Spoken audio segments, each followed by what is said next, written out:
বালু তুলতেছিলেন কোথা থেকে? বালু আমরা মেম্বার থেকে নিচ্ছি। কোন মেম্বারশিপ? বালু নিচ্ছেন, ভালো কথা। কোথেকে নিচ্ছেন জানেন না? এলাকার এখান থেকে বালু নিবেন, খালের মাটি বালু তুলে ফেলবে, তারপর আবার সাইড ধসে পড়বে, এই জায়গা থেকে কেন আপনি বালু নিবেন? আমি তো স্যার এগুলো বালুগুলো কন্ট্রাক্ট বোর্ড দেখে দিচ্ছি, ওরা কোথেকে দিচ্ছি ওরা। এইসব বলে লাভ নেই, এসব বলে লাভ নেই যে ওরা কোথেকে দিচ্ছে, এসব বলে লাভ নেই। কথা কি বুঝতে পারছি?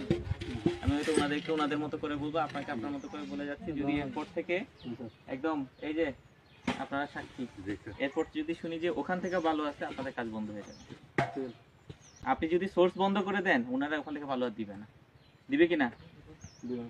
বুঝতে পারছি। আমি কিন্তু আপনাকে ধরবো ইঞ্জিনিয়ার সাহেব, একদম স্ট্যান্ডিং অর্ডার। কিন্তু যদি বালু আমি শুনি বা মাটি এখানে ইউজ হইতেছে, এক হচ্ছে মাটি, উনি বলেছে উনি মাটি আর ইউজ করবেন, আমি ওনার কথা শুনে নিয়েছি। যদি বালু শুনি যে এখান থেকে বালু ইউজ হয়েছে এবং আমরা যদি প্রমাণ পাই, কাজ কিন্তু বন্ধ হয়ে যাবে।